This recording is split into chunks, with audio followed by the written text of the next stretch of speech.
ឆោមឆាយនឹកបងទេជីវ៉ានៅឆ្ងាយសែននឹកពុំងីពេលក្បែរគ្នាមិនត្រូវគ្នាទេពេលនេះចង់ប្រាប់នឹកនេះម្លេះទេសំលេងនួនល្អ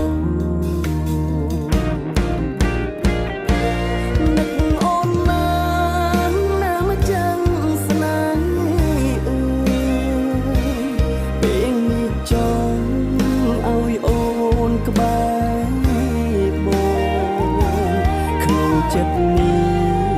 បងសែនមកនឹកអូនម្ដងស្ទើរឈួតហើយបែងដងបងវានឹកអូនខ្លាំងនឹកសែនខ្លាំងនឹកណាស់